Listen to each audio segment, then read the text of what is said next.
Namaste everyone. Welcome to second PUC physics class. We were discussing about semiconductors, PN junction especially. Namaste everyone. Welcome to the class. Hope you are doing well. So we will proceed with the PN junction. We have developed a p-type semiconductor by doping a pure semiconductor with the trivalent impurities on one side, and another side doping the same semiconductor, the rest of it, with the pentavalent impurities. And whenever you dope a semiconductor with the trivalent or pentavalent impurities, we have some holes and electrons in that, right? So this acceptor impurity or trivalent impurity creates one hole because it cannot supply electrons, valence electrons to all the four neighboring bonds, but it can supply only 3 electrons, trivalent impurity. So it will leave one bond vacant. That is called a hole. Now where will be these holes in the semiconductor? Suppose you take a semiconductor like this, and a pure semiconductor at room temperature will have a few electrons and holes which are equal in number, because the reason is if an electron is made to jump to the conduction band, and if a bond is broken because of thermal energy, definitely there will be a free electron and a free hole. Both will be present in equal number. So their numbers will be equal, and their thermally excited, thermally produced electrons and holes. Electrons will be in the conduction band, and holes will be in the valence band. If you dope and produce some holes and electrons, where they will be? That is a different one. Suppose there is a semiconductor, and you know that and suppose this is p-type semiconductor. What do you mean by p-type? Number of holes are more and number of electrons are less. These holes are created because it has been doped with many trivalent impurities, and there may be some holes because of thermal excitation. Say 3 holes. 3 electrons might have gone to the conduction band, leaving some holes in the valence band. So what happens? Equal number of electrons. So these electrons, 3 electrons, are because of 3 holes. They are thermally excited. But the 3 holes created because of thermal excitation will join with the holes in the holes because of the doping. Now what is the difference between the energy levels of doped energy levels of holes produced by doping and holes produced by thermal excitation? They won't be in the same energy level. So what happens is, you know that the energy level diagram is like this. So energy in electron volt, and here is the conduction band, and here is the valence band. This is valence band and this is the conduction band. And the difference in the energy level of the bottom of the conduction band and top of the valence band, that is called energy gap. This one.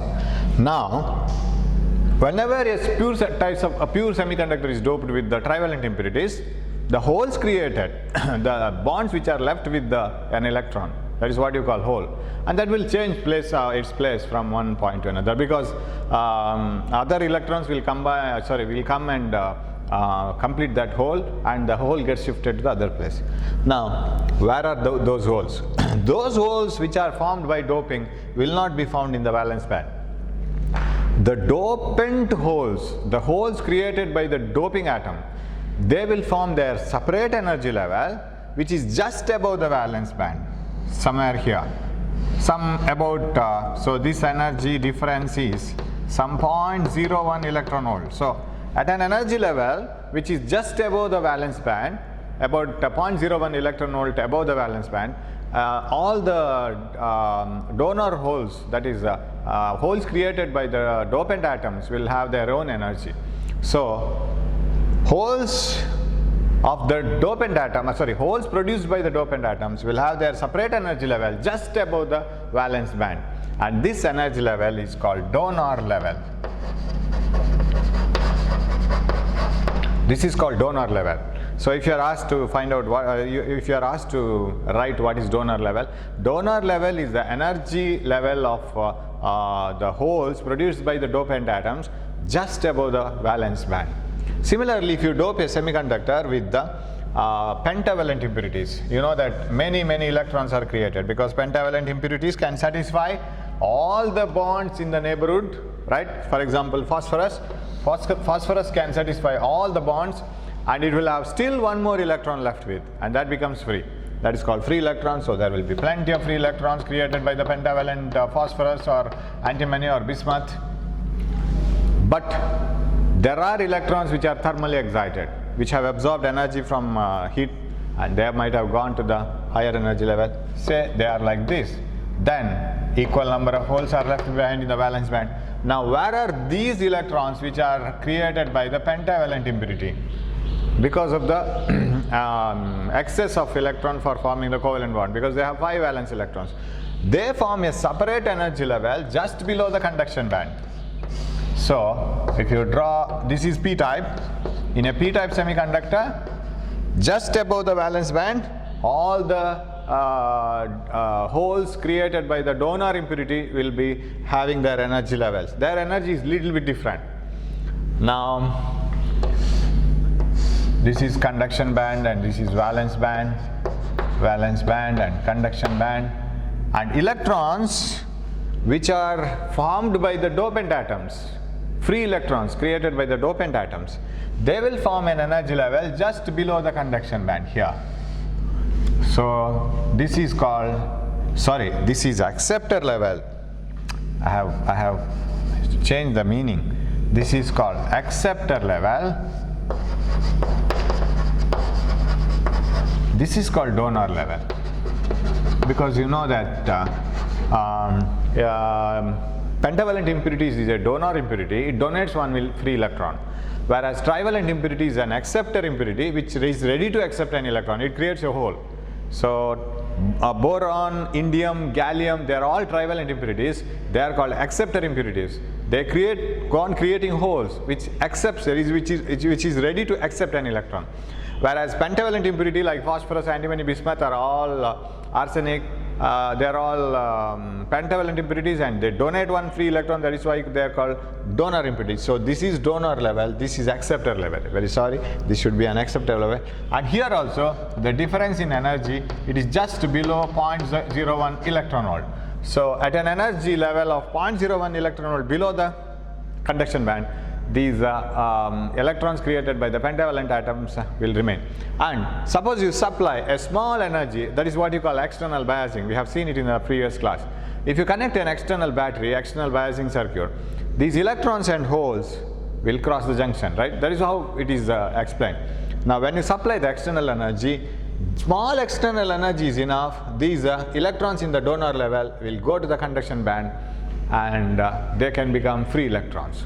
And a small energy supplied to the p-type semiconductor will make these holes to go to the valence band, and they can move. So remember, for the motion of electrons and holes, that is free electrons and holes, holes should be in the valence band, then only it is free. Electrons should be in the conduction band, then only it is free. So electrons, if they are in the donor level, that is not enough. They are not free. So supply a small amount of energy, then plenty of electrons will be found in the conduction band. They move to the conduction band, so they are showing the conduction. So that material turns to be a good conductor. So the conductivity of a semiconductor can be increased by doping.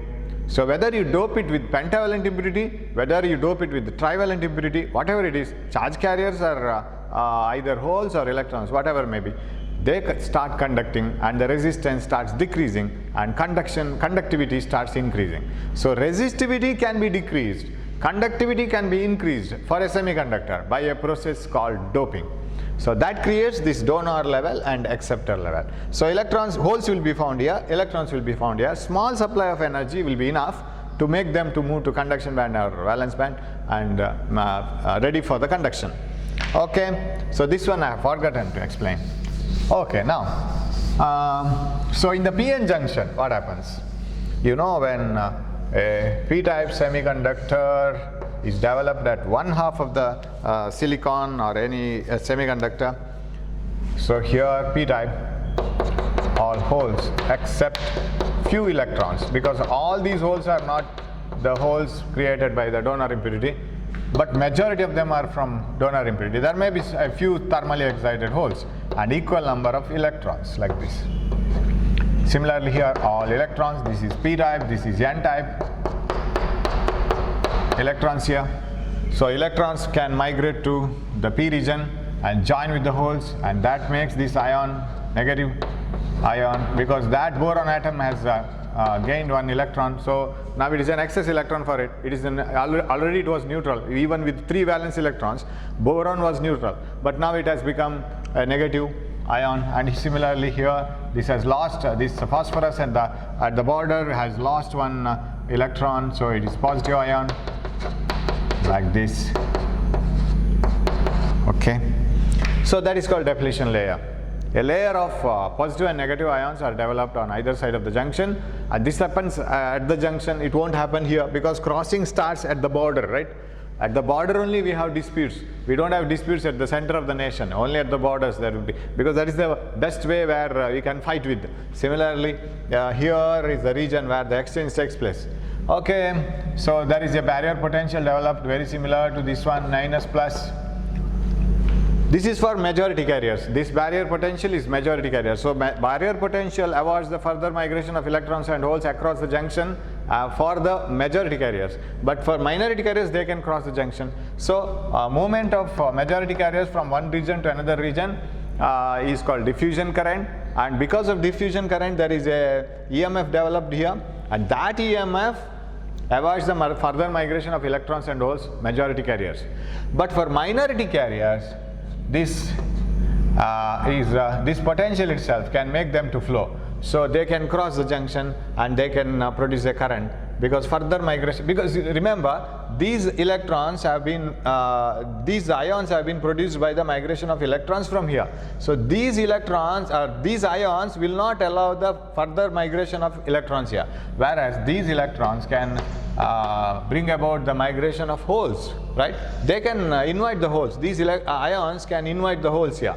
These these negative ions cannot invite further electrons, because they repel the movement of further electrons, majority carriers from here.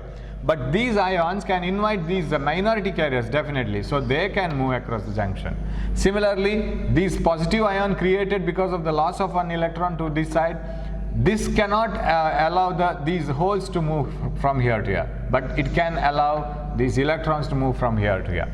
So they move across the junction, producing a current called drift current. So there is a diffusion current and drift current. When the diffusion current and drift current are equal to each other, the diode is ready and the net current will be 0. No current will be flowing through the diode finally, and everything will stop. So an equilibrium is reached. Now what do you mean by and if you want more holes to cross the junction, more electrons to cross the junction, from n to p side more electrons, p to n side more holes. And if you want more number of amount of current, both from electrons and holes, and we have the charge concentration, we write, so number of holes into number of electrons is can be written as n square, right, here, because both are responsible for the flow of, I don't go for the derivation of this, both are responsible for the flow of current. Of course, electrons may be flowing opposite to the holes direction, but current direction is same in both. So current due to electrons plus current due to holes is the total current in a semiconductor. Now, so if you want more holes and electrons to cross the junction, you have to bias it. What is this biasing? This is called forward bias. If P side of the diode is connected to the positive of the battery, N side of the diode is connected to the negative of the battery, this is called forward biasing. And during forward bias, if you go on increasing the battery voltage, this one from 0, 0.1, 0.2, 0.3, 0.5, 1, 1.5, 2, 3, 4 like this. If you keep on increasing, this battery is opposite to the barrier potential. So as the electrons and holes which cannot cross the junction because of the barrier potential are given with the energy, when they are energized, we are calling this biasing, means energizing the junction. The width of the depletion layer goes on decreasing. The layer where ions are present, its width goes on decreasing, and the barrier potential also decreases as this is increased. The net barrier potential decreases, because if you can take this as minus something volt and if this is plus volt, what happens is, when suppose this is minus say 0.7 volt, this is 0.7, I take it as minus 0.7 because it opposes the motion of electrons and holes. I give you a 0.1 volt here. When I give 0.1 volt, electrons and holes can't cross the junction. Why? Because 0.1 volt is not enough to cross the junction. Already there is a barrier potential. So what is the net voltage now? 0.1 and minus 0.7, that is minus 0.6. Increase this to 0.2. 0.2 and minus 0.7, minus 0.5. So the width of the depletion region decreases and barrier potential also decreases. And we show it like this. The energy of the electrons, if it is shown like this, say these are the energy levels of different electrons and holes on the either sides. And you know that the holes are always found in the valence band and electrons in the conduction band. So if I show the potential of electrons and holes like this, as you increase the forward bias voltage, that means when you connect P side to the positive, N side to the negative, when that voltage is increased, we are simply crossing over this barrier potential. We are simply trying to decrease the effect of barrier potential. We are supplying the energy to the electrons and holes and asking them to cross the junction. So the width of the depletion region decreases and width of the potential barrier also decreases. So this goes on decreasing. The barrier potential decreases. This is the barrier potential. This is the potential difference across the junction when no forward bias is applied. When forward bias is increased, the barrier potential goes on decreasing. When the electrons and holes get sufficient energy to cross the junction, they cross over the junction and they produce a current. And that current is because of the motion of electrons and holes, majority carriers. So it is diffusion current, right? Again diffusion current. So they, but from the help of external battery, that's all. So current flows and we write that in the graph like this. So this is current, forward current, and this is plus and this is forward voltage, and current rises sharply after certain voltage because the energy given to the electrons and holes should be at least more than the barrier potential energy or barrier energy. So they cross the junction and they produce a current. So the voltage after which current increases sharply, that is called cut-in voltage. During the forward bias voltage given, after which electrons and holes can cross the junction and produce a large amount of current in the order of milliamperes. This is milliamperes, and that voltage after which current rises sharply is called is called cut-in voltage or knee voltage. We call it as knee voltage, like this. K means knee voltage. The voltage after which electrons and holes can cross the junction and the diode conducts. Resistance of the diode is now very less because it's a very good conductor now. Resistance of the diode is very less and it can be calculated like this. R is equal to. How do you calculate it? If you want to calculate the resistance of the diode in the forward bias, you have to get the slope here. You have to get the slope here because this is the path where it shows a straight line. Get the slope here. This one. What does this slope indicate? I milliampere. See, this is the change in current for a very small change in voltage, right? This is delta I for this much of delta V. So this is called dynamic resistance of the diode. What is that? Slope, 1 by slope, right? It is not simple slope because slope is always y-axis by x-axis. But this is not y-axis by x-axis. This is x-axis by y-axis. So that is 1 by slope. Can you understand this? 1 by slope gives the dynamic resistance. Why dynamic? You know who is a dynamic hero? Who is very active, right?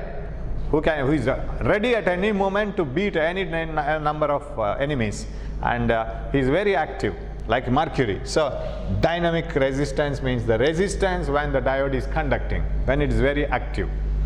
So diode conducts during forward bias, gives very, very small resistance. Here itself you can conclude it is very low resistance. Why? Delta V is very small, denominator is very small. delta is large, numerator is large. Numerator is small, denominator is large. When numerator is small and denominator is large, answer will be very less.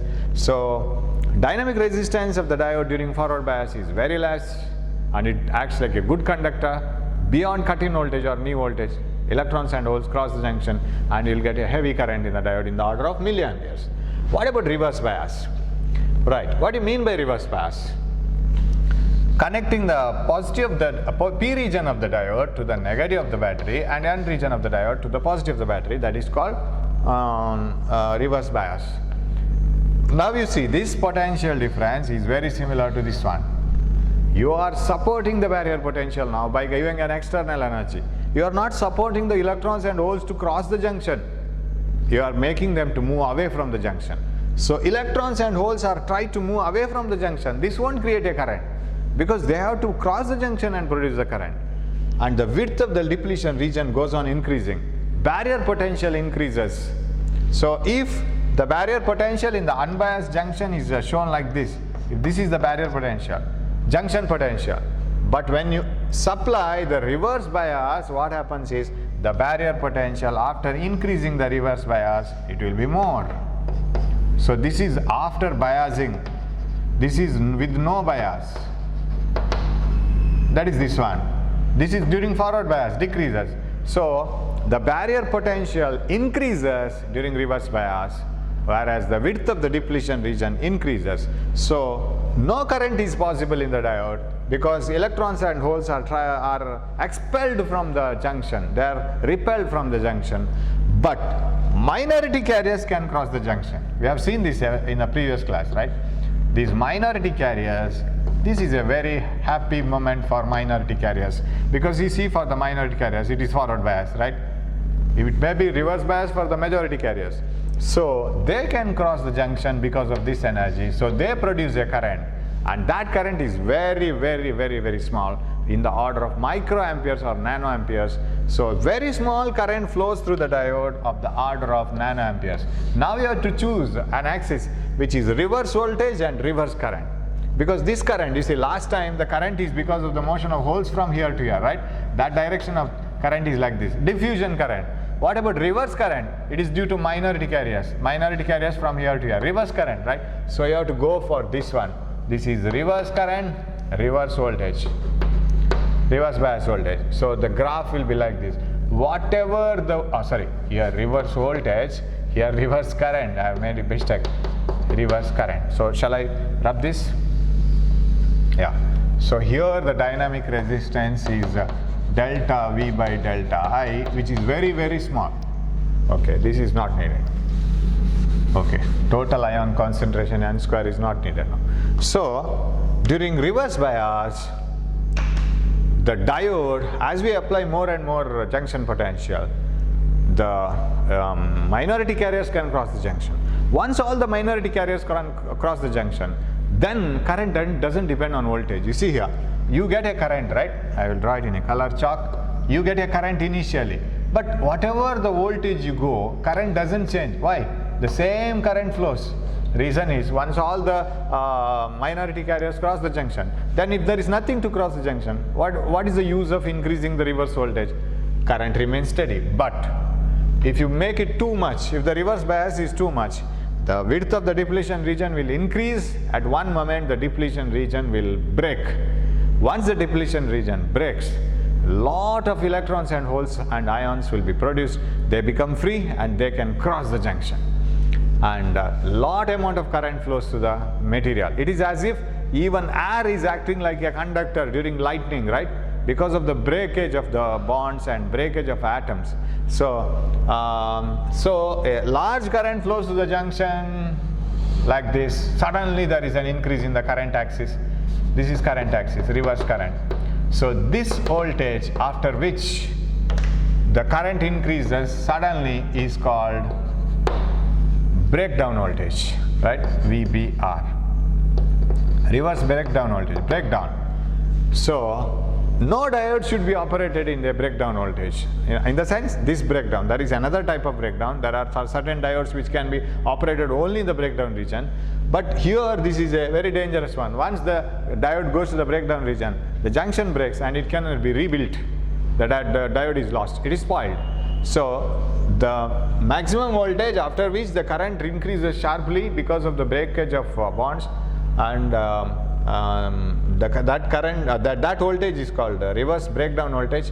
And any diode should be studied with breakdown voltage and cut-in voltage. They are the important voltages. But beyond cut-in voltage, diode is a very good conductor. Now, what is the reverse bias resistance of the diode? If you want to find out the reverse resistance, of course you know that diode is always operated in this region. If you get the slope here like this for this curve, you see slope is very less. What about 1 by slope? Very high. So a small change in voltage, you see the change in voltage here.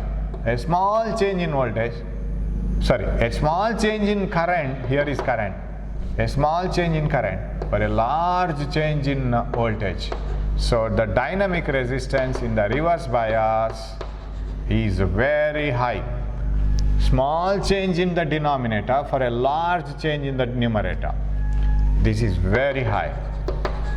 So a diode offers very, very high resistance during reverse bias.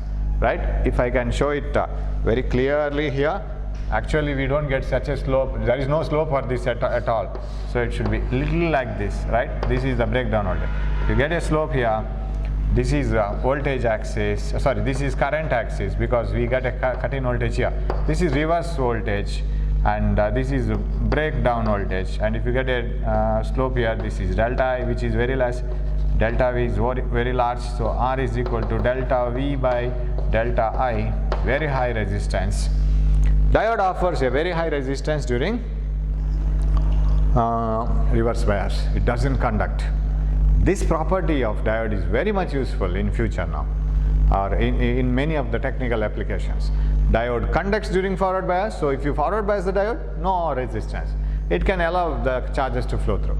If you reverse bias it, it doesn't allow the charges to flow through at all. That's why a diode has a symbol like this, and these are the two terminals of P region and N region. P and N. See, it conducts during forward bias, doesn't conduct during reverse bias. Okay, but you remember simply the symbol of the diode. Now, a circuit is given there to find out to study the characteristics of a diode.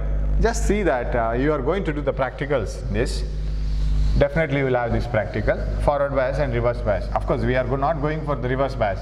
We do usually in most of the colleges they do only the forward bias because reverse bias is most dangerous because the diode gets spoiled and you need to go for high voltage if you want to get the curve.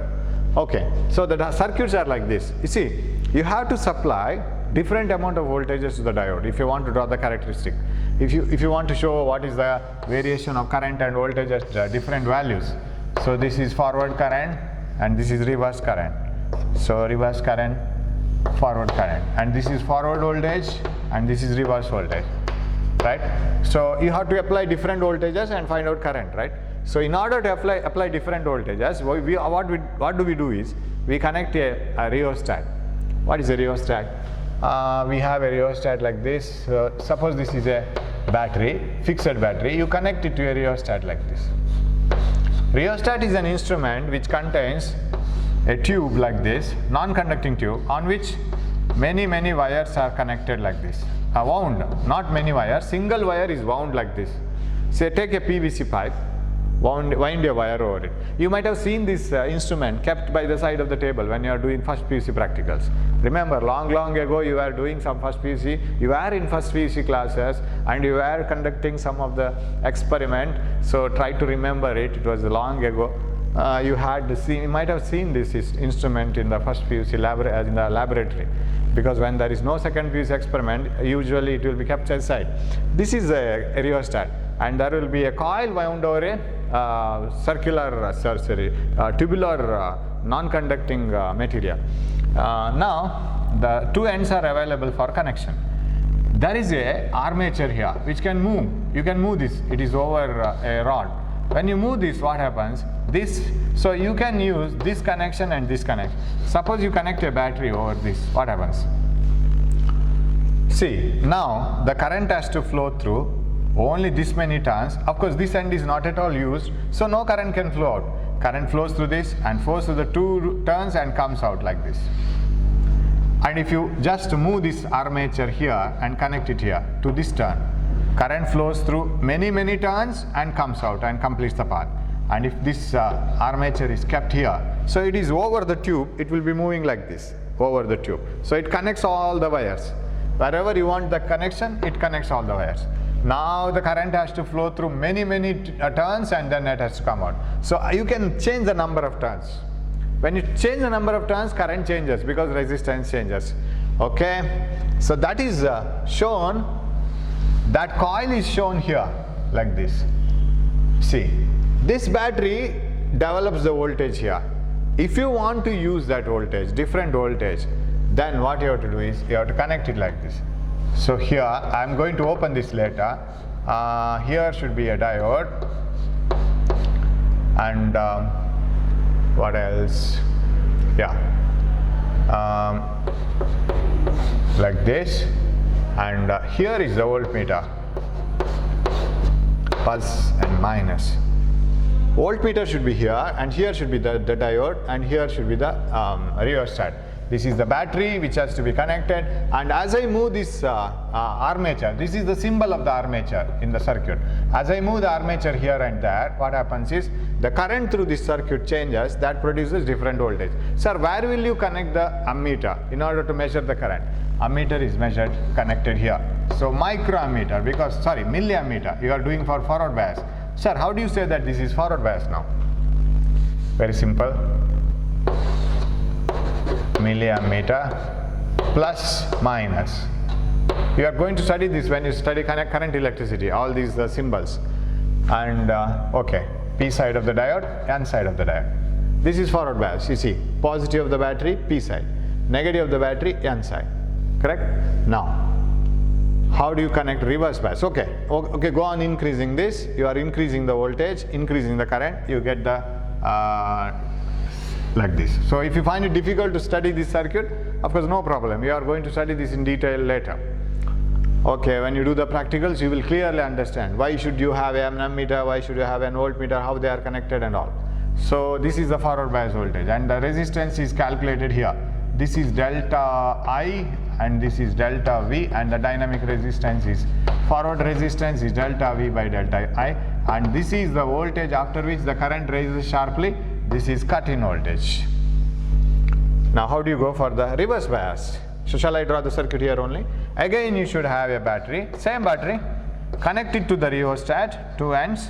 Now you get a voltage here, and if you want to vary the voltage, you have to connect it to, okay, diode, but reverse bias. Change the nature of the diode. So it has to be connected here. You can connect this anywhere. That is what is that armature flowing over that tube like this. So it moves over the tube like this. If this is the tube, it moves like this.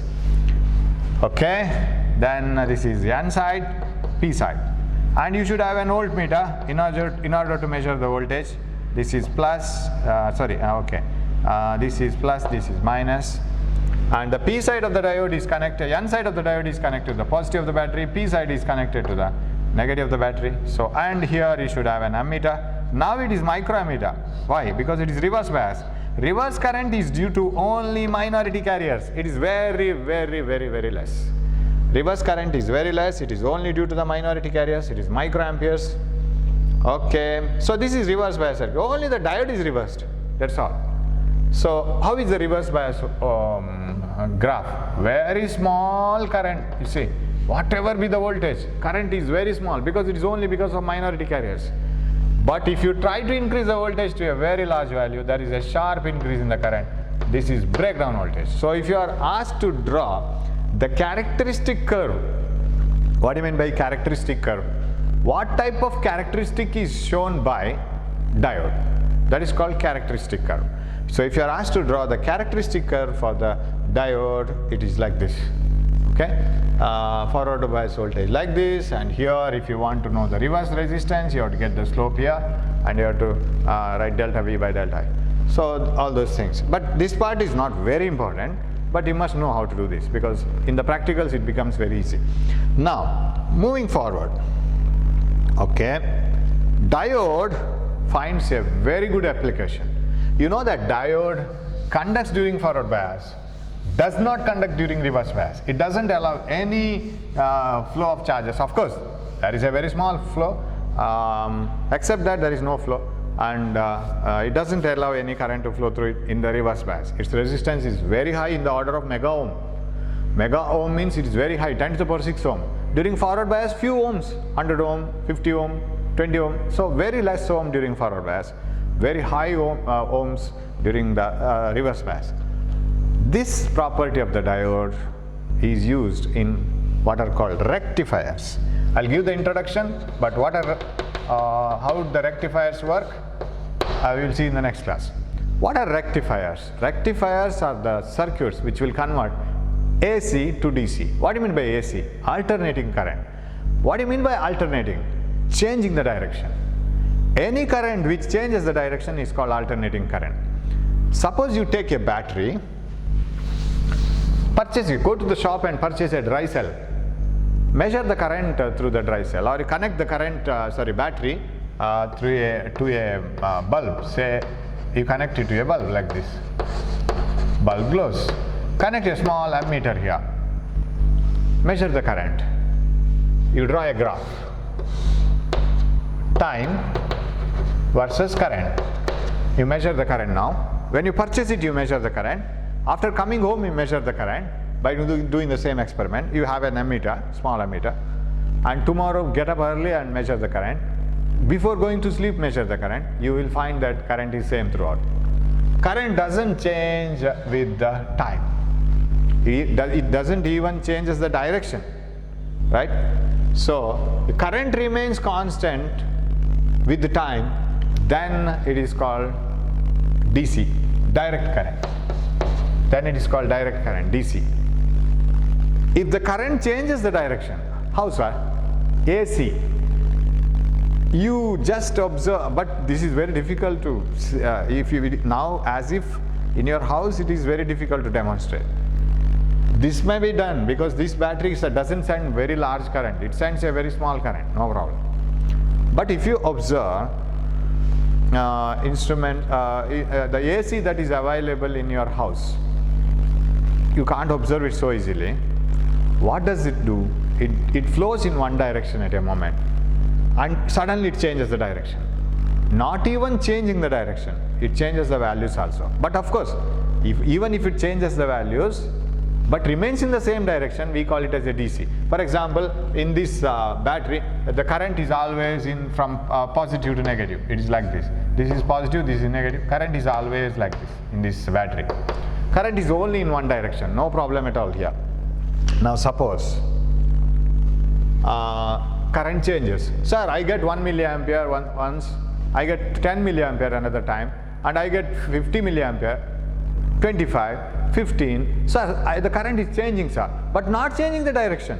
It is moving, it is flowing only in this direction, but changing the values like this, like this.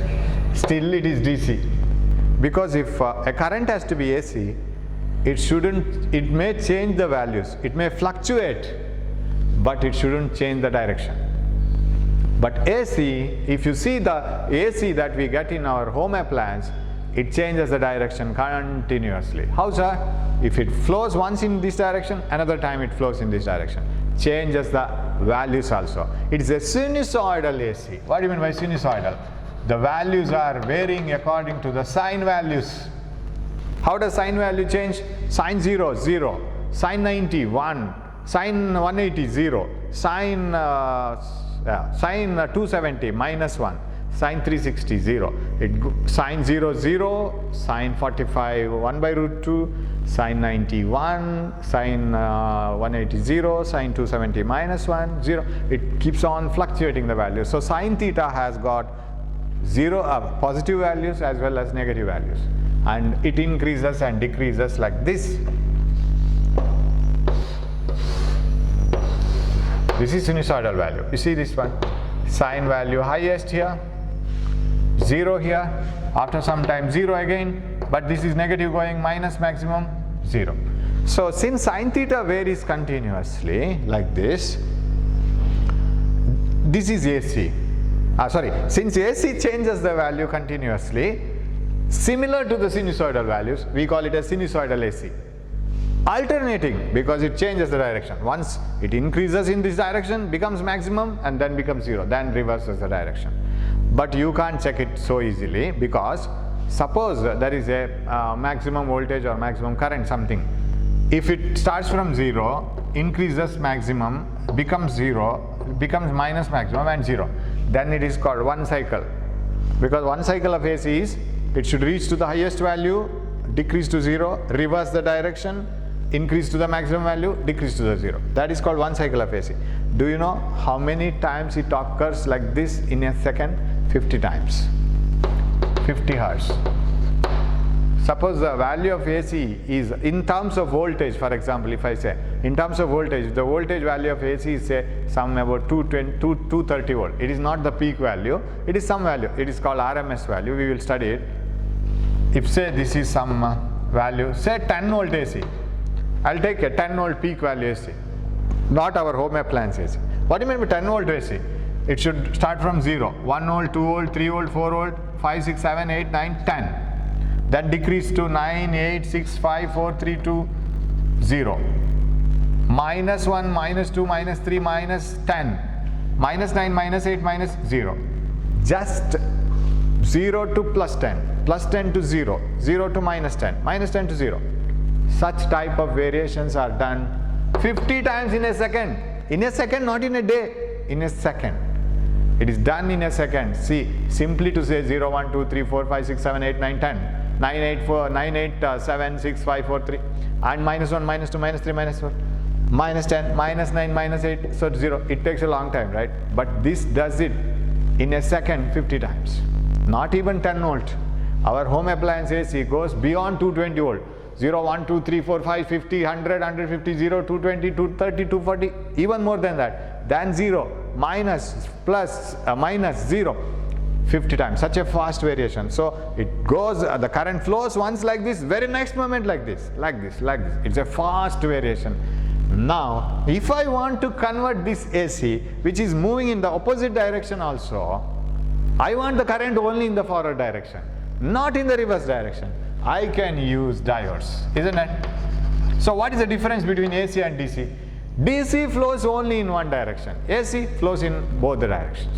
Once it like this, but not simultaneously. Once like this, another time opposite. So AC changes the direction, whereas DC flows in only one direction. Now converting AC to DC is called rectification.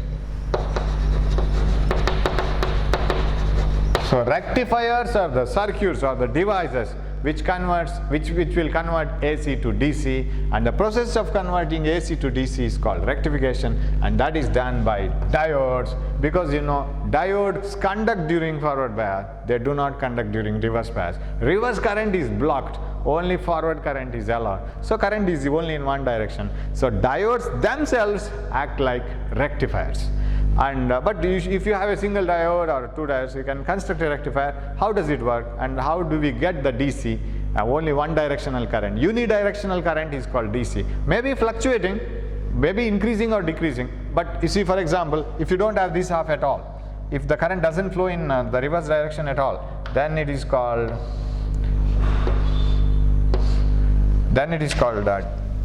DC. Even if it is fluctuating, current is flowing in only one direction, then it is called DC. So how does it work? We will see that in the next class. Thanks for watching my class. We will see half wave rectifier and full wave rectifier in the next class. Keep watching and don't waste the time. Take care of your health. Thanks for watching the class. Thank you.